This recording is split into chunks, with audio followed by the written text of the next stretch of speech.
نحمده ونصلي على رسوله الكريم أما بعد فأعوذ بالله من الشيطان الرجيم بسم الله الرحمن الرحيم رب اشرح لي صدري ويسر لي أمري واحلل عقدة من لساني يفقهوا قولي۔ شروع کرتی ہوں اللہ کے نام سے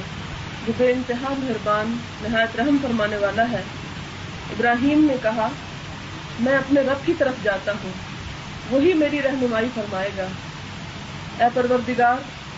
مجھے ایک بیٹا عطا کر جو صالحین میں سے ہو۔ اس دعا کے جواب میں ہم نے اسے ایک بردبار لڑکے کی بشارت دی۔ وہ لڑکا جو اس کے ساتھ دوڑ دھوپ کرنے کی عمر کو پہنچ گیا تو ایک روز ابراہیم نے کہا بیٹا، میں خواب دیکھتا ہوں کہ میں تجھے ذبح کر رہا ہوں، اب تو بتا تیرا کیا خیال ہے؟ اس نے کہا ابا جان، جو کچھ آپ کو حکم دیا جا رہا ہے اسے کر ڈالیے، آپ انشاءاللہ مجھے صابروں میں سے پائیں گے۔ آخر کو جب ان دونوں نے سر تسلیم خم کر دیا اور ابراہیم نے بیٹے کو ماتھے کے بل گرا دیا اور ہم نے ندا دی کہ اے ابراہیم، تو نے خواب سچ کر دکھایا، ہم نیکی کرنے والوں کو ایسی ہی جزا دیتے ہیں۔ یقیناً یہ ایک کھلی آزمائش تھی اور ہم نے ایک بڑی قربانی فدیے میں دے کر اس بچے کو چھڑا لیا اور اس کی تعریف و توصیف ہمیشہ کے لیے بعد کی نسلوں میں چھوڑ دی۔ سلام ہے ابراہیم پر، ہم نیکی کرنے والوں کو ایسی ہی جزا دیتے ہیں، وہ ہمارے مومن بندوں میں سے تھے۔ یہاں سے ہوتی ہے قربانی کی ابتدا، وہ قربانی جس کا تقاضا آپ سے آئندہ چند دنوں کے اندر کیا جانے والا ہے۔ وقت گزرنے کے ساتھ ساتھ جہاں دین کی باقی چیزیں اپنی حقیقت کھوتی چلی جا رہی ہیں اور لوگوں کی نظروں میں اہمیت ان کی کم ہوتی چلی جا رہی ہے، ان میں سے ایک قربانی بھی ہے۔ قربانی کے بارے میں آج کل بہت کچھ وسوسے پائے جاتے ہیں کہ یہ ابراہیم علیہ السلام کی سنت تو تھی لیکن اسلام کی سنت نہیں ہے، اور بجائے اس کے کہ انسان بے شمار جانور ذبح کر ڈالے، بہتر یہ ہے کہ ان پیسوں کو کسی غریب کی مدد کے لیے استعمال کیا جائے یا کسی اور چیریٹی کے کام میں دے دیے جائیں۔ جانور ذبح کرنا ضروری نہیں ہے۔ تو آج میں چند چیزیں اس غلط فہمی کے ازالے کے لیے آپ کے سامنے رکھوں گی کہ ایسی سوچ سراسر نادانی کی سوچ ہے اور اللہ کے نزدیک قربانی کا فدیہ کچھ بھی اور نہیں ہو سکتا۔ یہ رسم جہاں سے چلی وہ آپ دیکھ رہے ہیں کہ حضرت ابراہیم علیہ السلام جنہوں نے اپنی قوم کی بت پرستی اور اپنے باپ دادا کا دین چھوڑ کر توحید کی راہ اپنائی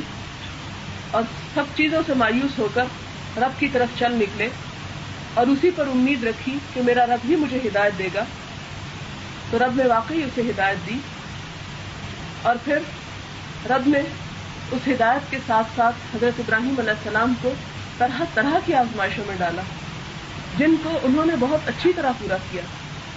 دنیا کی دیگر محبتوں میں سے ایک بہت ہی آزمائش والی چیز، اور وہ آزمائش کیا تھی کہ بیٹے کو ذبح کر ڈالو۔ خواب دیکھا حضرت ابراہیم نے اور حضرت ابراہیم نے اپنے اس صابر بیٹے کے سامنے جب اس کا ذکر کیا تو بیٹے نے بھی لبیک کہا کہ میں بھی تیار ہوں۔ دیکھیں، یہ کہانی کے طور پر تو بڑی خوشنما معلوم ہوتی ہے، لیکن میں اور آپ اپنی اپنی اولاد پر نظر رکھتے ہوئے، اور اولاد بھی وہ جو بڑی مانگ مانگ کر ملی ہو۔ آپ کو معلوم ہے کہ حضرت ابراہیم علیہ السلام نے بڑی دعاؤں کے بعد حضرت اسماعیل کو لیا تھا۔ وہ جو اتنی دعاؤں کے بعد ملا، وہ جو بہت ہی چہیتا تھا ابراہیم کا،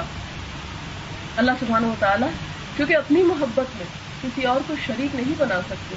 کہ اللہ کے ساتھ کسی اور کی محبت بھی شامل ہو جائے، چونکہ وہ ایک بہت قیمتی چیز تھی حضرت ابراہیم علیہ السلام کے لیے، لہذا اللہ سبحانہ و تعالیٰ نے وہ بھی مانگ لی کہ بھلا میرے لیے دیتا ہے یا نہیں، تو انہوں نے وہ بھی پیش کر دی کہ اللہ میں تیرے لیے یہ بھی دینے کو تیار ہوں۔ لہذا پورا واقعہ آپ نے بہت دفعہ سنا ہوگا، کس طرح اپنے بیٹے سے کہا، بیٹا تیار ہو گیا اور حضرت ابراہیم علیہ السلام نے اپنی آنکھوں پر پٹی باندھ دی کہ بہرحال اولاد کی محبت ہے، کہیں ایسا نہ ہو کہ میرا دل عین وقت پر پھر جائے۔ اور 3 مختلف موقعوں پر جب شیطان ان کے پاس آیا، جو حج کے موقع پر آپ 3 شیطانوں کو کنکریاں مارتے ہیں، تو کس طرح انہوں نے انہیں پتھر مار کر بھگا دیا، اور پھر آنکھوں پہ پٹی باندھ کے جب چھری پھیرنے لگے تو اللہ سبحانہ و تعالیٰ کو ان کی ادا اتنی پسند آئی کہ وہ آزمائش تو کر لی، لیکن اس کی جگہ پر دمبا چھوڑ دیا اور بیٹے کو بچا لیا۔ اب دیکھیں کہ یہ تو حضرت ابراہیم علیہ السلام سے قربانی مانگی گئی اور انہوں نے قربانی کی۔ اس کے بعد امت محمد صلی اللہ علیہ وسلم پر بھی کیا قربانی فرض ہے یا نہیں، کیا اسے بھی قربانی کرنی چاہیے یا نہیں؟ تو اس کے بارے میں قرآن پاک میں اللہ سبحانہ وتعالیٰ کا سورۃ الحج میں ارشاد ہے، وَلِكُلِّ أُمَّةٍ جَعَلْنَا مَنْسَكًا لِيَذْكُرُوا اسْمَ اللَّهِ عَلَى مَا رَزَقَهُم مِّن بَهِيمَةِ الْأَنْعَامِ فَإِلَٰهُكُمْ إِلَٰهٌ وَاحِدٌ فَلَهُ أَسْلِمُوا وَبَشِّرِ الْمُخْبِتِينَ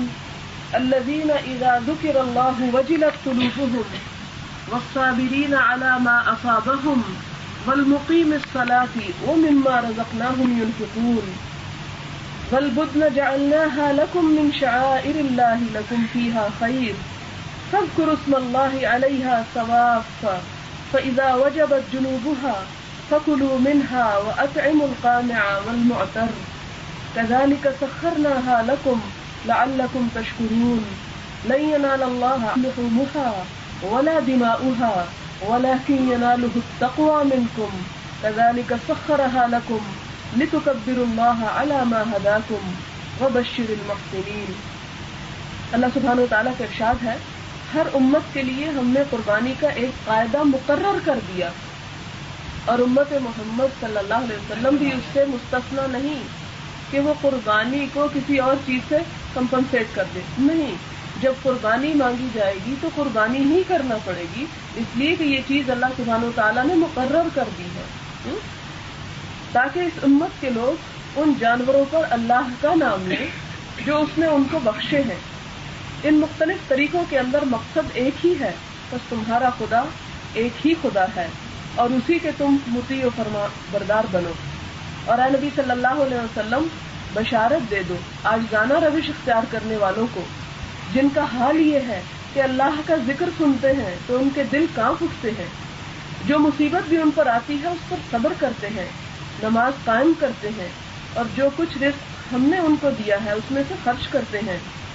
پھر اس کے بعد اللہ سبحانہ وتعالیٰ ارشاد فرماتے ہیں، اور قربانی کے اونٹوں کو ہم نے تمہارے لیے شاعر اللہ میں شامل کر دیا ہے، اللہ کی نشانیوں میں شامل کر دیا ہے، یعنی قربانی کے جو بھی جانور ہیں وہ اللہ کی نشانیاں ہیں اور ان نشانیوں کو تمہیں اسی طرح قائم کرنا ہے جس طرح اللہ نے انہیں قائم کرنے کا حکم دیا۔ تمہارے لیے ان میں بھلائی ہے۔ پھر ہم نے کہاں سے سوچ لیا کہ قربانی کرنا جانوروں کو ضائع کرنا ہے یا انہیں نقصان پہنچانا ہے یا پیسہ ضائع کرنا ہے؟ اللہ سبحانہ وتعالیٰ فرماتے ہیں تمہارے لیے ان میں بھلائی ہے، انہیں کھڑا کر کے ان پر اللہ کا نام لو، اونٹوں کو، اور جب قربانی کے بعد ان کی پیٹھیں زمین پر ٹک جائیں تو ان میں سے خود بھی کھاؤ اور ان کو بھی کھلاؤ جو قناعت کیے بیٹھے ہیں، اور ان کو بھی جو اپنی حاجت پیش کریں۔ ان جانوروں کو ہم نے اس طرح تمہارے لیے مسخر کیا تاکہ تم شکریہ ادا کرو۔ نہ ان کے گوشت اللہ کو پہنچتے ہیں نہ خون، مگر اسے تمہارا تقویٰ پہنچتا ہے۔ اس نے ان کو تمہارے لیے اس طرح مسخر کیا تاکہ اس کی بخشی ہوئی ہدایت پر تم اس کی تکبیر کرو، اور اے نبی صلی اللہ علیہ وسلم نیکوکار لوگوں کو بشارت دے دو۔ عام طور پر ایک تصور یہ بھی پایا جاتا ہے کہ قربانی جو ہے اگر امت محمد صلی اللہ علیہ وسلم پر فرض ہے تو وہ صرف حاجیوں پر ہے، حالانکہ یہ بات کہیں بھی تخصیص کے ساتھ یہ نہیں فرمائی گئی کہ جو لوگ صرف حج کرنے کے لیے جائیں وہ تو قربانی کریں اور جو گھروں میں پیچھے بیٹھے ہیں وہ قربانی نہ کریں۔ اب دیکھیں کہ اگر اس عید پر قربانی ختم ہو جائے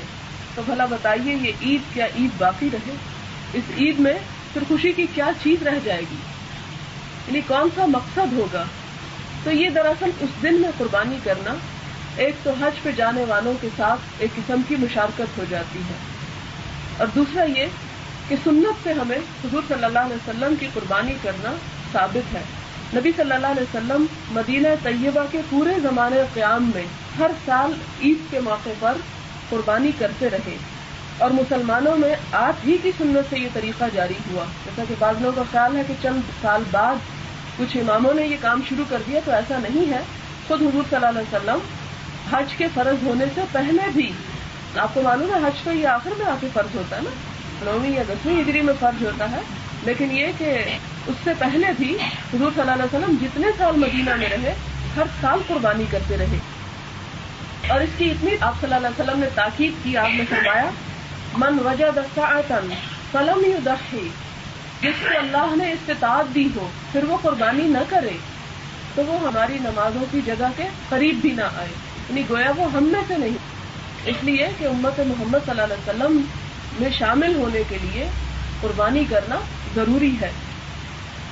پھر اسی طرح آپ صلی اللہ علیہ وسلم نے فرمایا کہ جو نماز سے پہلے قربانی کر لے، یعنی جانے سے پہلے، تو وہ قربانی نہیں، اسے قربانی کو دہرانا ہے، لوٹانا ہے. اور جو نماز کے بعد قربانی کرتا ہے تو وہ دراصل سنت کی پیروی کرتا ہے. حضرت علی رضی اللہ تعالیٰ عنہ کی روایت ہے کہ آپ صلی اللہ علیہ وسلم نے فرمایا اے لوگوں قربانی کرو، جانوروں کا خون آخرت کے ثواب کی نیت سے بہاؤ، دوسروں پر فخر جتانے کے لیے نہیں. کتنے افسوس کی بات ہے کہ ہمارے ہاں کچھ اس طرح کا ٹرینڈ ہوتا چلا جا رہا ہے کہ اچھے سے اچھا جانور تو ہم ذبح کرتے ہیں لیکن اس کے پیچھے نیت اچھی نہیں ہوتی. نیت کیا ہوتی ہے؟ فخر جتانا کہ ہم نے 3000 کا بکرا ذبح کیا اور فلاں نے 2000 کا، یا اس کے علاوہ یہ کہ ہم نے 3 ذبح کیے یا 4 ذبح کیے. تو یہ کثرت عدد یا اس کی کوالٹی پر یا کوانٹٹی پر فخر کرنا، اس سے اللہ کو کوئی غرض نہیں. اللہ سبحانہ و تعالیٰ کو جو چیز مطلوب ہے وہ یہ کہ ان کا خون اللہ کی خاطر بہایا جائے، اس کے پیچھے رضا اللہ کی رضا ہو. پھر آپ دیکھیں کہ حضور صلی اللہ علیہ وسلم نے فرمایا، یہ غلط فہمی 1400 سال پہلے ہی دور فرما دی. قربانی کے جانوروں کا خون اگرچہ ظاہراً زمین پر گرتا ہے اور برباد ہوتا ہوا دکھائی دیتا ہے،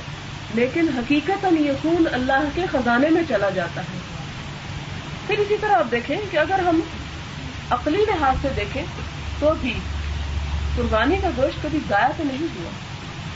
کتنے ہی ایسے بے شمار لوگ ہیں. یعنی صرف اپنے اوپر نظر مت دوڑائیے یا اپنے ارد گرد والوں کو مت دیکھیے، امت مسلمہ کے اس حصے کو بھی دیکھیے کہ جس کو پورا سال گوشت کھانا نصیب نہیں ہوتا اور ان کے لیے انہی دنوں میں گوشت کی فراوانی ہوتی ہے یا وہ پیٹ بھر کے کھا لیتے ہیں. اور ان سب سے پہلے آپ دیکھیں کہ کتنے بے شمار لوگ، ہزاروں کی تعداد میں لوگ سال بھر ان جانوروں کو پالتے رہتے ہیں کہ ان کا یہ ایک بزنس ہوتا ہے عید کے موقع پر ان جانوروں کو بیچنا. اب اگر سب لوگ قربانی چھوڑ دیں تو آپ دیکھیں کہ ایک طرف تو آپ دعویٰ کر رہے ہیں کہ اس پیسے سے آپ غریبوں کی مدد کر رہے ہیں، ان کو خیرات دے رہے ہیں، اور دوسری طرف آپ ان پیسوں کو یوں بانٹ کر مفت میں تقسیم کر کے لوگوں کو بیکار میں لینے کا عادی بنا رہے ہیں. تو اللہ کی سنت کا انکار جو ہے دراصل فائدے کی چیز نہیں بلکہ عقل بھی اس بات کا تقاضا کرتی ہے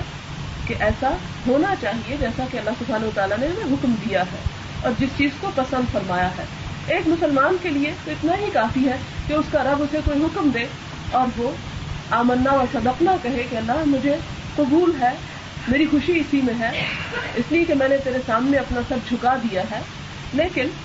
اگر یہ بات سمجھ نہ بھی آتی ہو تو پہلے نمبر پر آپ دیکھیں کہ پالنے والوں کا کتنا فائدہ ہے اس میں. دوسرے نمبر پر آپ دیکھیں کہ جتنے بھی جانور ذبح ہوتے ہیں ان کی ہڈیاں، ان کے بال، ان کی کھالیں، ان میں سے کون سی چیز ہے جو ویسٹ ہو جاتی ہے؟ کچھ بھی تو نہیں. اب تو اللہ کا شکر ہے کہ سعودی عرب سے بھی قربانی کا گوشت جو ہے وہ فوری چارٹر طیاروں کے ذریعے مختلف ایسے ملکوں میں جہاں پر بہت زیادہ بھوک اور قحط کا عالم ہے، یا کشمیر اور افغانستان میں جہاں پر بہت زیادہ تباہی ہو چکی ہے، وہاں پر براہ راست بھجوا دیا جاتا ہے. اور اگر ایسا نہیں بھی تو مقامی لوگوں میں سے جتنے بھی سکت رکھتے ہیں اگر وہ زیادہ سے زیادہ کریں گے تو جتنے بھی ان کے ارد گرد ضرورت مند ہیں وہ خود ہی اس کو استعمال کریں گے. پھر اس کے بعد آپ دیکھیں کہ امت مسلمہ جو ہے ہمیشہ مجاہد قوم ہوتی ہے اور اسلام میں حلال چیزوں کے کھانے سے منع نہیں کیا گیا. تو گوشت انسانی غذاؤں میں سے ایک بہترین مکمل غذا ہے اور اگر عام طور پر وافر نہیں ملتا اور سال میں ایک موقع ایسا آتا ہے کہ جس میں وہ اپنی ضرورت پوری کرتا ہے یا اس سے طاقت حاصل کرتا ہے. دیکھیں کہ اسلام میں ایک مسلمان کا جو نظریہ ہوتا ہے وہ ہر کام کے پیچھے اس کا ایک مقصد ہوتا ہے، ایک نیت ہوتی ہے. اس کھانے پینے کے پیچھے بھی وہ صرف جانوروں کی طرح کھاتا پیتا نہیں ہے بلکہ اسے یہ معلوم ہے کہ میرا یہ کھانا جو ہے دراصل مجھے اس سے قوت حاصل کرنا ہے اور اگر مجھے قوت حاصل ہوگی تو میں اللہ کی اطاعت اور اس کی عبادت بہترین طریقے سے کر سکوں گا. ایک مسلمان قوم مجاہد قوم ہے تو اس مجاہد قوم کو زیادہ سے زیادہ طاقت کی ضرورت ہے تاکہ وہ اللہ کے دین کو زیادہ سے زیادہ پھیلا سکے, زیادہ سے زیادہ جہاد کر سکے. پھر اسی طرح آپ دیکھیں کہ قربانی کے ساتھ ساتھ ان دنوں کی کیا اہمیت ہے, جن دنوں میں ہم قربانی کرتے ہیں. عام طور پر ذی الحجہ کے یہ دن ہمارے عام دنوں کی طرح گزر جاتے ہیں اور ہم اس بات سے بالکل بے خبر رہتے ہیں کہ ہمارے پاس کتنی بڑی دولت ہے جو دن رات ہمارے دروازے پہ پڑی ہے اور ہم اس کی طرف سے آنکھیں موڑے ہوئے ہیں. اس کے بارے میں ایک حدیث سنیے. حضور صلی اللہ علیہ وسلم نے فرمایا, ذی الحجہ کے پہلے 10 دنوں کے سوا زیادہ محبوب اور پسندیدہ عمل کسی زمانے میں بھی کوئی نہیں اللہ کے نزدیک. یعنی ان 10 دنوں میں جو بھی نیک کام کیا جاتا ہے وہ سال کے کسی بھی اور حصے میں کیے جانے والے کام سے اللہ کے نزدیک زیادہ پیارا ہے. یعنی اللہ تعالیٰ کو ان دنوں کا کیا ہوا کام بے حد عزیز ہے. تو لوگوں نے کہا کہ کیا جہاد بھی نہیں؟ تو آپ صلی اللہ علیہ وسلم نے فرمایا, جہاد بھی نہیں سوائے اس مجاہد کے جو اللہ کے راستے میں اپنی جان اور مال سمیت نکلا ہو اور پھر واپس نہ آیا ہو. یعنی شہید ہونا بہرحال اس سے زیادہ افضل عمل ہے, لیکن شہادت سے کم تر درجے کے جتنے بھی نیک کام ہیں وہ تمام کے تمام باقی دنوں کی تمام نیکیوں سے افضل ہیں. ان میں آپ دیکھیں کیا, نمازیں, نفل, روزہ, صدقہ اور خیرات, ذکر اذکار. بلکہ ایک حدیث ہے, حضور صلی اللہ علیہ وسلم نے فرمایا کہ اللہ تعالیٰ کو ان 10 دنوں میں کیا ہوا نیک کام سال کے باقی تمام حصوں پر کیے ہوئے کاموں میں زیادہ عزیز ہے. لہذا ان میں کیا کرو, فَأَكْثِرُوا فِيهِنَّ مِنَ التَّهْلِيلِ وَالتَّكْبِيرِ وَالتَّحْمِيدِ. تو ان دنوں میں زیادہ سے زیادہ تم لا الہ الا اللہ پڑھو, الحمدللہ پڑھو اور اللہ اکبر پڑھو. یعنی عام طور پر اگر آپ ان تسبیحات کے عادی نہیں بھی ہیں تو ان 10 دنوں میں باقاعدگی کے ساتھ یہ 3 تسبیحات آپ شامل کر لیں, کیونکہ یہ سنت کا ایک حصہ ہے اور اللہ کو بہت عزیز ہے. وہ کیا ہے, لا الہ الا اللہ محمد الرسول اللہ, اللہ اکبر اور الحمدللہ. پھر آپ دیکھیں کہ نماز کے بعد آپ پڑھتے ہیں نا, الحمدللہ الحمدللہ الحمدللہ, یہی چیز ہے. سبحان اللہ والحمدللہ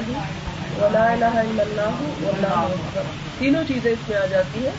پھر اسی طرح آپ دیکھیں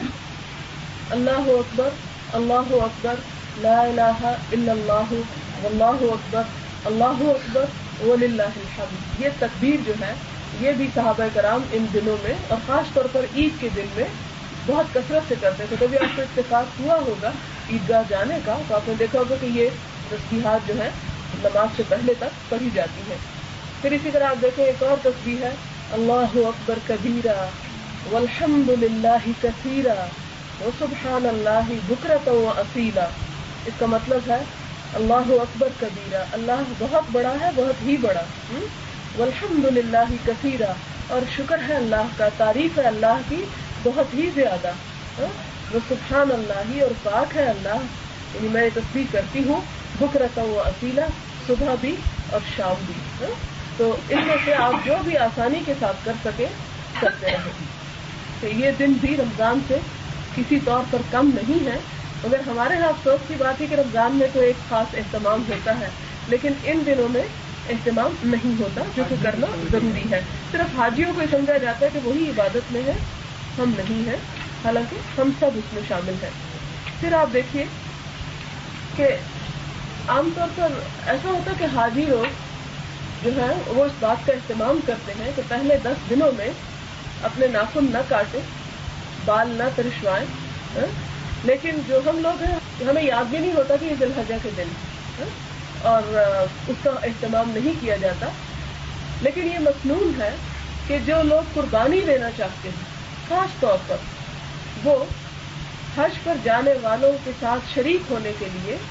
اجر و ثواب میں اور امت کا ایک حصہ ہونے میں وہ بھی قربانی دینے تک اپنے بال اور اپنے ناخن جو ہے وہ نہ کاٹیں. 9ویں کا جو روزہ ہے عرفہ کے دن کا روزہ, عرفہ آپ کو معلوم ہے کہ 9ویں کے دن کو کہتے ہیں جس دن حج ہوتا ہے. آپ کو معلوم ہے کہ حج جو ہے عام طور پر لوگ سمجھتے ہیں کہ مدینے میں جانا جو ہے وہ حج ہے. حالانکہ حج جو ہے وہ عرفات کے میدان میں 9 ذی الحجہ کو قیام کرنا، ہاں وہ قیام ایک لمحے کا ہی کیوں نہ ہو، زوال آفتاب سے بعد، اس سے پہلے بھی نہیں اور غروب آفتاب کے بعد بھی نہیں، یعنی جب زوال ہونا شروع ہوتا ہے اس وقت سے لے کر غروب آفتاب تک، ظہر کے شروع ہونے سے مغرب تک جو وقت ہے، یہ آپ کو لازماً عرفات کی ان حدود کے اندر جو مقرر کی گئی ہیں اس میں آ کے آپ کو گزارنا ہے، چاہے 5 منٹ کے لیے ہو چاہے 1 گھنٹے کے لیے۔ یہ ہے کہ مسنون یہ ہے کہ غروب آفتاب کے وقت نکلا جائے، وہاں جب اعلان ہوتا ہے۔ اب یہ کہ جو لوگ وہاں حج نہ کر رہے ہوں وہ اب کیا کریں، تو ان کے لیے بھی اللہ سبحانہ و تعالیٰ نے ایک بہت ہی برکت اور ثواب کی چیز رکھی۔ حضرت ابو ہریرہ سے روایت ہے کہ حضور صلی اللہ علیہ وسلم نے فرمایا کہ عرفہ کے دن روزہ رکھنا 2 سال کے گناہوں کا کفارہ ہے، ایک گزرے ہوئے اور ایک آنے والے۔ لہذا کوشش کیجئے کہ اس دن کا روزہ جو ہے، یعنی حج کے دن کا روزہ، جیسے نیکسٹ ڈے عید ہے، تو صرف شاپنگ میں نہ گزر جائے بلکہ روزہ بھی ساتھ رکھ لیا جائے، کیونکہ اس روزے کا بہت ثواب ہے۔ لیکن جو لوگ حج کر رہے ہوں وہ نہیں یہ روزہ رکھ سکتے، ان کو منع کیا گیا ہے، کیونکہ ایک دفعہ ایسا ہوا کہ صحابیہ تھیں، انہیں اس بات کا پتہ کرنا تھا کہ حضور صلی اللہ علیہ وسلم روزہ سے ہیں یا نہیں، کیونکہ انہوں نے اس بات کو سن رکھا تھا کہ اس دن کے روزے کا بہت اجر و ثواب ہے، تو انہوں نے دودھ بھیجا آپ صلی اللہ علیہ وسلم کے پینے کے لیے، جبکہ آپ صلی اللہ علیہ وسلم عرفات میں خطبہ دے رہے تھے، حج کا خطبہ، تو آپ صلی اللہ علیہ وسلم نے وہ دودھ نوش فرمایا، جس سے انہیں اس بات کا یقین ہو گیا کہ آج کے دن حاجی روزہ نہیں رکھیں گے، ان کا روزہ نہیں ہوگا۔ پھر آپ دیکھیے کہ جن لوگوں کو قربانی کرنا ہے وہ قربانی کرنے تک اور خصوصاً نماز کے پڑھنے تک روزہ رکھیں گے، یعنی صبح کے وقت کچھ نہیں کھائیں گے، یہ بھی مسنون ہے اور بہت ہی باعث ثواب ہے۔ حتیٰ کہ صحابیات جو تھیں وہ اپنے چھوٹے بچوں کو دودھ بھی نہیں پلایا کرتی، انہیں بھی بھوکا رکھتی، یعنی روزے سے رکھتی۔ تو یہ ہے کہ جو بھی سنت کو زندہ کر سکے، نماز کے بعد جب واپس آئیں گے گھر تو اس وقت آپ کچھ کھائیں۔ بہتر یہ ہے جن لوگوں نے قربانی کرنی ہے قربانی سے کھائیں، لیکن یہ کہ اگر آپ کو کسائی میسر نہیں تو سارا دن بہرحال آپ روزہ نہیں رکھیں گے، اس میں اگر تو امید ہے کہ جلدی ہو جائے گا تو پھر تھوڑا اور صبر کر لیں۔ پھر آپ دیکھیں کہ 9 تاریخ سے لے کر 13 تاریخ تک ایام تشریق کے لیے کہا جاتا ہے۔ ان 4 دنوں میں خصوصاً فرض نماز کے بعد اور ویسے چلتے پھرتے یہ تکبیریں جو ہیں یہ زبان پر ہونی چاہیے، حضور صلی اللہ علیہ وسلم کا یہ طریقہ ہے، تو یہ بھی آپ صلی اللہ علیہ وسلم کی سنت ہے، ہمیں اس سنت سے بھی محبت کرنا چاہیے اور اسے اپنا اعمال کا ایک حصہ بنانا ہے انشاءاللہ ان 4 دنوں میں۔ تو تکبیریں کیا ہیں؟ اللہ اکبر، اللہ اکبر، لا الہ الا اللہ، واللہ اکبر، اللہ اکبر، وللہ الحمد۔ پھر اسی طرح باقی کچھ اور بھی مسائل ہیں، جیسے قربانی کی کھال جو ہے اس کو صدقہ کیا جاتا ہے، اسے بیچ نہیں سکتے آپ۔ اسی طرح قصاب جو ہے، یہ قصائی جو ہے، اسے آپ قربانی کے گوشت میں سے اجرت نہیں دیں گے بلکہ الگ سے اجرت دیں گے۔ ویسے اگر آپ ہدیے کے طور پر اسے گوشت دینا چاہیں تو وہ ہدیہ ضرور ہوگا لیکن اس کا صلہ نہیں ہوگا، یہ نیت نہیں ہوگی۔ اسی طرح یہ ہے کہ جن لوگوں نے قربانی کرنا ہو وہ اپنی قربانی کو اپنے ہاتھ سے کریں تو زیادہ بہتر ہے۔ ابھی بھی خواتین کے بارے میں، خواتین قربانی کر سکتی ہیں لیکن اگر نہ کرنا چاہے تو نہ کرے۔ ہمارے ہاں عام طور پر یہ تصور پایا جاتا ہے کہ عورت ذبح نہیں کر سکتی اور عورت کے ہاتھ سے ذبح کیا ہوا مکروہ ہے یا حرام ہے، حالانکہ اسلام میں اس کا کوئی تصور نہیں۔ عورت ذبح کر سکتی ہے اور عورت کا ذبح کیا ہوا سراسر حلال ہے۔ اگر نہ کر سکے تو ان کے اوپر کم از کم ہاتھ رکھ دے، ہاتھ رکھنا بھی جو ہے وہ مسنون ہے، لیکن یہ نہ ہو کہ پتہ ہی نہ ہو کہ گوشت کہاں بنا، کہاں کٹا اور کہاں گیا، یہ چیز نہیں ہونی چاہیے، کیونکہ اس گوشت کو دیکھ کر ایک خاص قسم کے جذبات انسان کے اندر پیدا ہوتے ہیں۔ پھر دیکھیں کہ قربانی کی بہت ساری حکمتیں ہیں جو آپ مختلف میگزینز میں ادھر ادھر سنیں گے، پڑھیں گے، وہ فلسفے، وہ یہاں بیان کرنے کی اتنی ضرورت نہیں ہے مجھے۔ مختصراً یہ بات عرض کرتی چلوں کہ قربانی دراصل انسان کو قربانی کرنا سکھاتی ہے، کہ انسان صرف ایک جانور کو ذبح نہ کرے بلکہ اپنے ان جذبات کو، اپنے ان افکار کو، اپنی ان سوچوں کو اور اس انا کو جو اللہ کی اطاعت کے آڑے آ جاتی ہے اسے بھی قربان کرنا سیکھے۔ یہ دراصل انسان کو سکھاتی ہے کہ جس خدا کی خاطر وہ اپنے خون پسینے کی کمائی کا پیسہ لگا کے ایک جانور ذبح کر رہا ہے، اسی خدا کی خاطر انسان ان ناپاک جذبات کو بھی قربان کرنا سیکھے، حرص و حوث کو قربان کرنا سیکھے،